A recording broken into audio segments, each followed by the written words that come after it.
Dear listeners, welcome to the last episode of True Crime Naija for this season.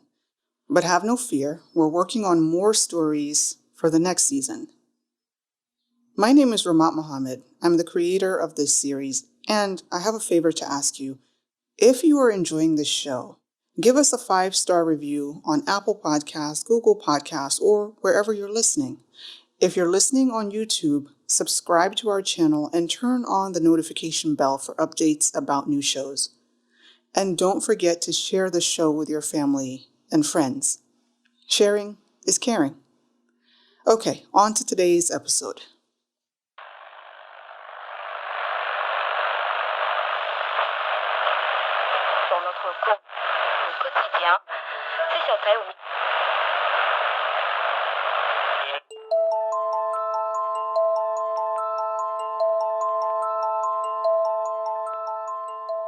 It's the middle of the night in a hotel somewhere in Port Harcourt, September 2019.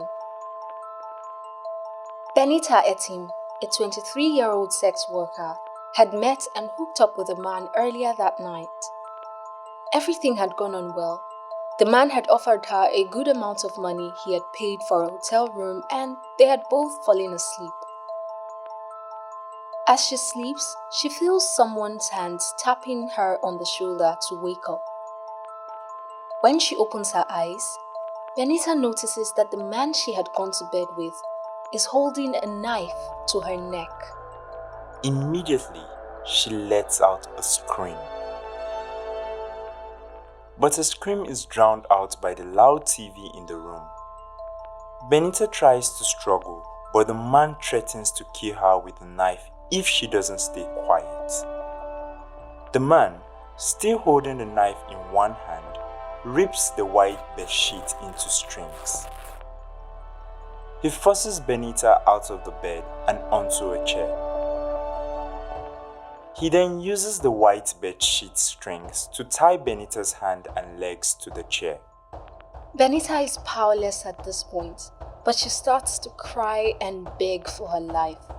But then the man uses a strip from the bedsheet to gag her mouth. He then picks up Benita's phone and walks out of the room. Immediately after he walks out, Benita begins to struggle to get loose, using every power she has left. She struggles and struggles. Finally, Benita manages to spit the gag out of her mouth. And she lets out the loudest scream of her life.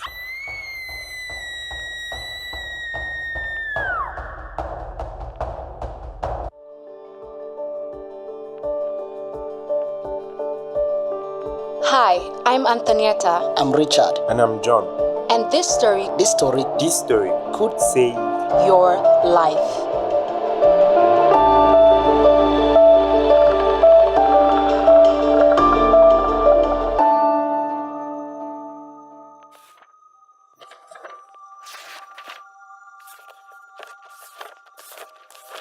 Across town, a police detective is reviewing a case file. He flips through the images of a young woman, Maureen Iwodi. She was murdered about 2 weeks before in a hotel room. The person that murdered her was most probably her boyfriend. She had gone to a hotel room with him and was found dead the next morning. And the boyfriend, who is the lead suspect, has not been found. The detective drops Maureen's file. He opens another file that was brought in today, the case of Jennifer Nwokocha. Jennifer was found dead in a hotel room by her friends.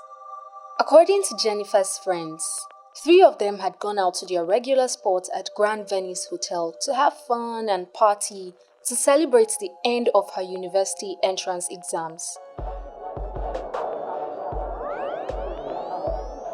While they were dancing and having fun, a man walked in. The man watched the girls for a while and then called for Jennifer to come over. She left her friends and walked over to the man. According to her friends, the man had offered to pay Jennifer 10,000 naira to spend the night with him, and she accepted. The girls agreed that they would all meet up the next morning and head home together. By the next morning, they called Jennifer several times, but she did not respond. So the girls decided to go to the hotel room where Jennifer had spent the night. They got there and knocked, but no one answered. After knocking a few times, they tried to open the door and it was unlocked. When the door swung open, they saw their friend's body. Jennifer was dead. Just as the detective is about to close Jennifer's file, something hits him. He quickly picks up Maureen's file again.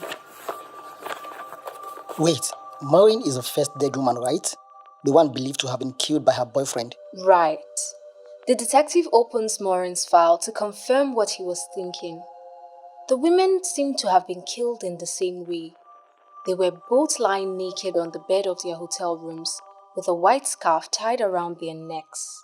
But if Maureen was killed by her boyfriend, what are the odds that he would have met up with Jennifer and killed her too? That's the same thing the detective considers. He thinks that it is highly unlikely that both of them were killed by the same person. So he closes both files and moves on to another case. But this detective and the entire police force in Port Harcourt are not ready for what happens next.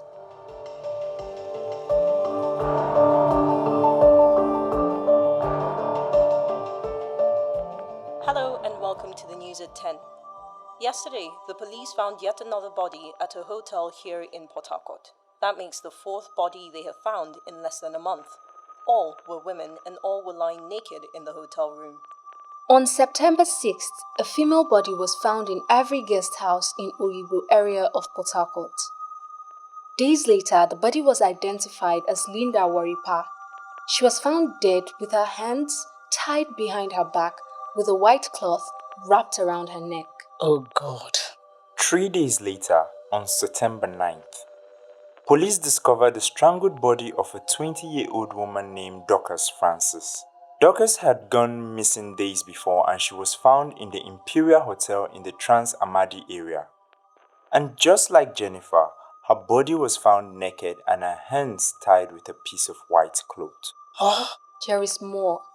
Just 3 days later, according to BBC Pidgin, another woman's body is discovered in Lasso Steve Hotel in the Omoku Ogba Egbeman Doni local government.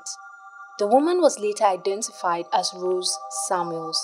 People must have been going out of their minds. That's 5 women in less than a month. Yes, and at this point, the whole city of Port Harcourt is worried and scared. The pressure was on the Port Harcourt police. They have to figure out who was doing this and stop them before they kill again. Maybe the killings are related to rituals? Well, in most cases of rituals, the killer would take body parts. But this killer wasn't doing that. He was simply killing the women and moving on. So it's probably not related to rituals. So while the police were still trying to understand this string of murder cases, another body is found. The body of Bridget Onoha. Hey God. According to the Port City News, Bridget had arrived at Pachik Hotel in Rumod Moya, Obiakpo local government, and she had checked in with a man going by the name of Mr. Benedict. And when her body was discovered the next morning, the man was nowhere to be found. So, Mr. Benedict is the guy? Well, what the police came to realize days later is that Mr. Benedict was a false name. I mean, if this is the guy, I doubt he would have used his real name to check in. That's true. Most criminals wouldn't. And the hotel probably didn't ask him for an ID to confirm his identity. Exactly. But a few days later, the police make an arrest.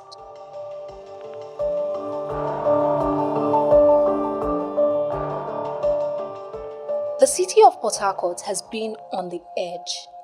In less than 1 month, 6 women have turned up dead. They were all found lying in hotel rooms, naked, with a white cloth tied around their necks or wrists.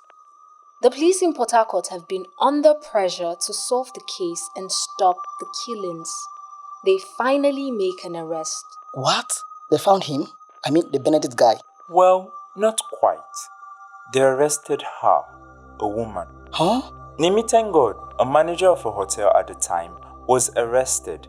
After a dead woman's body, patient Hamo was found in her hotel waste bin. What? Why was there a body in the hotel waste bin?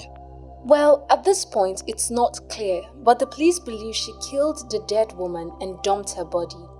But they did not know how she did it or if she had anyone help her. All they can say is that she allegedly wrapped the body in a trash bag and dumped it into a waste bin. After her arrest, most people believed that the Port Harcourt serial killer had finally been captured. But while the police were still questioning Nimi, another body, that of Antonia Ibe, was found at TM Hotel in Wimpe.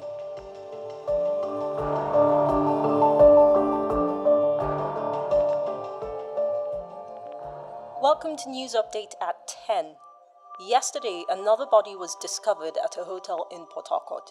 This is now the 8th body in less than a month, and the Commissioner of Police has finally come out to address the public. In a press release, the Commissioner advised young women to... When the Commissioner of Police finally addressed the public about the cases, his advice was that young women should stop going into prostitution. What? Yep. According to BBC, the Commissioner says, "I'm advising women to avoid prostitution. It is not the only way out of poverty. There is no tradition that encourages prostitution. I don't know why people will be sleeping with people they don't know." Immediately after this comment, over 75 women groups in Rivers, including the Federation of Women Lawyers, Rotary Club, and National Association of Women Journalists, decide to march through the streets of Port Harcourt to protest over the killings.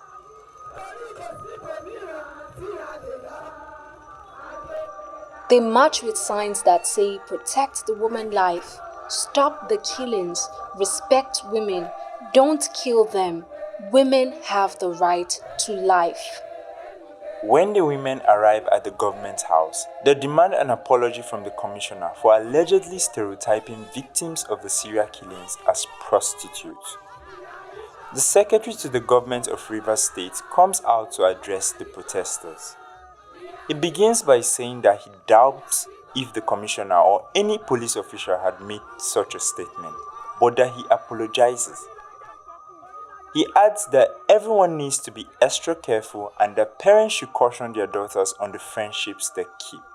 After that public relations mistake blows over, the Commissioner of Police directs all hotels in the state to install CCTV cameras at their receptions and corridors so that all guests in their premises are captured on tape. He also orders them to always collect full information of their customers. He warned that any hotel that fails to comply would be closed down. Please tell me this finally helped them catch and stop whoever was doing this.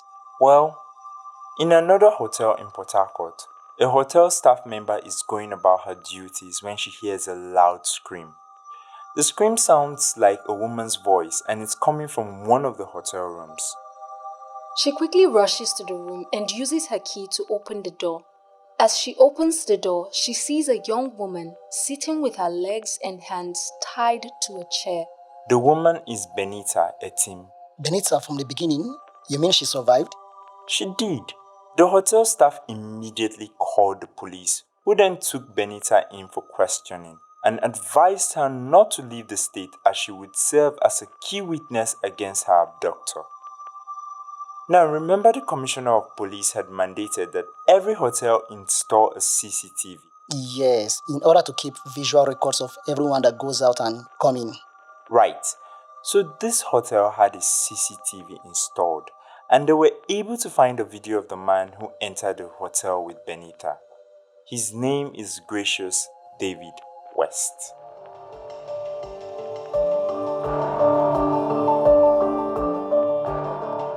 Gracious David West was 39 years old at the time of his arrest. He's dark and of an average height. According to the BBC, Gracious was born in the fishing town of Buguma in Rivers State. The police say Gracious was a member of the Greenlanders, also known as Degbam, a mafia-styled street gang. With his face captured on the CCTV camera, the police were on the lookout for him. They found him on a bus headed for Uyo, the capital of Akwa Ibom State. Uyo is about 45 minutes away from Port Harcourt. Wait, he was on the run? Absolutely. Now, according to Premium Times, after he was arrested, Gracious confessed to killing 7 women, and according to the BBC, he was charged for killing 9 women. BBC even identified that he might have been responsible for killings in other states, including Imo, Abia, Edo, Oyo, and Lagos. In a statement to the press, Gracious said he usually picked the girls up from different bar spots and clubs. Then he takes them to a hotel room, has sex with them, then wakes them up in the middle of the night to kill them. He said he wakes them up by placing a knife on their neck to keep them from shouting.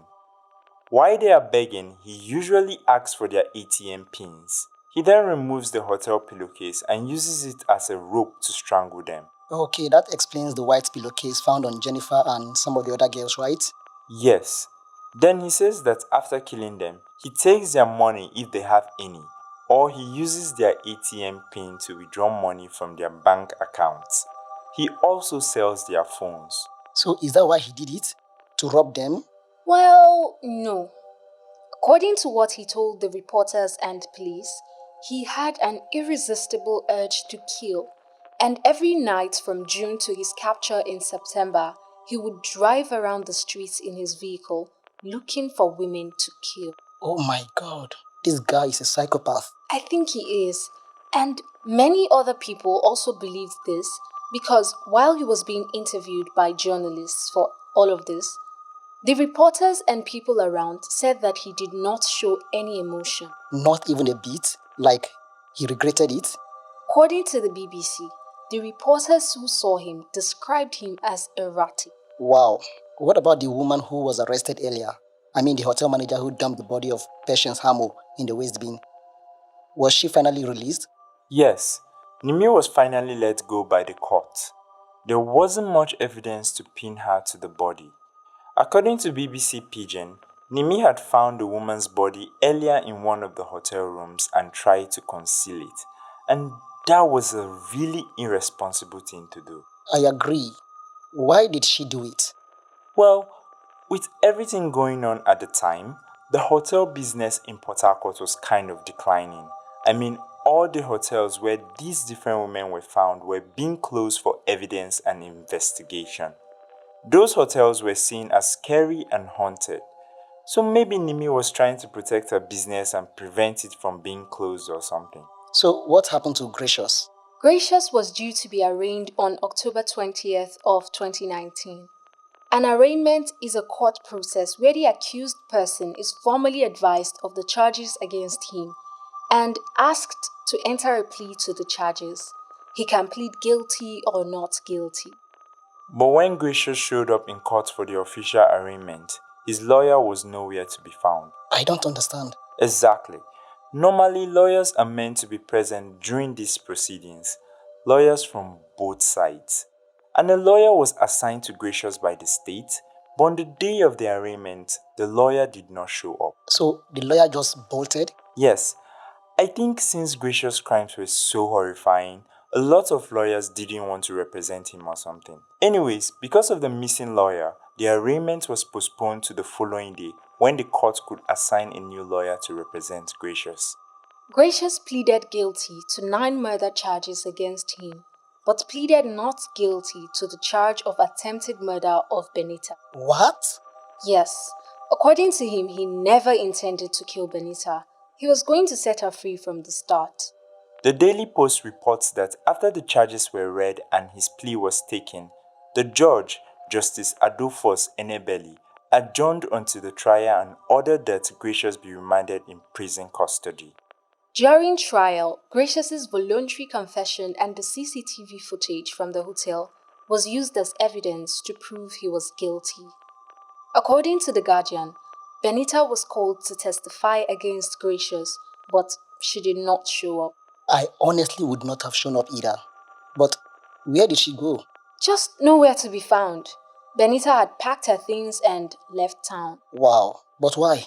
No one knows. The Guardian reports that nobody turned up in court for Gracious or for the victims. Even the victims? Even the victims.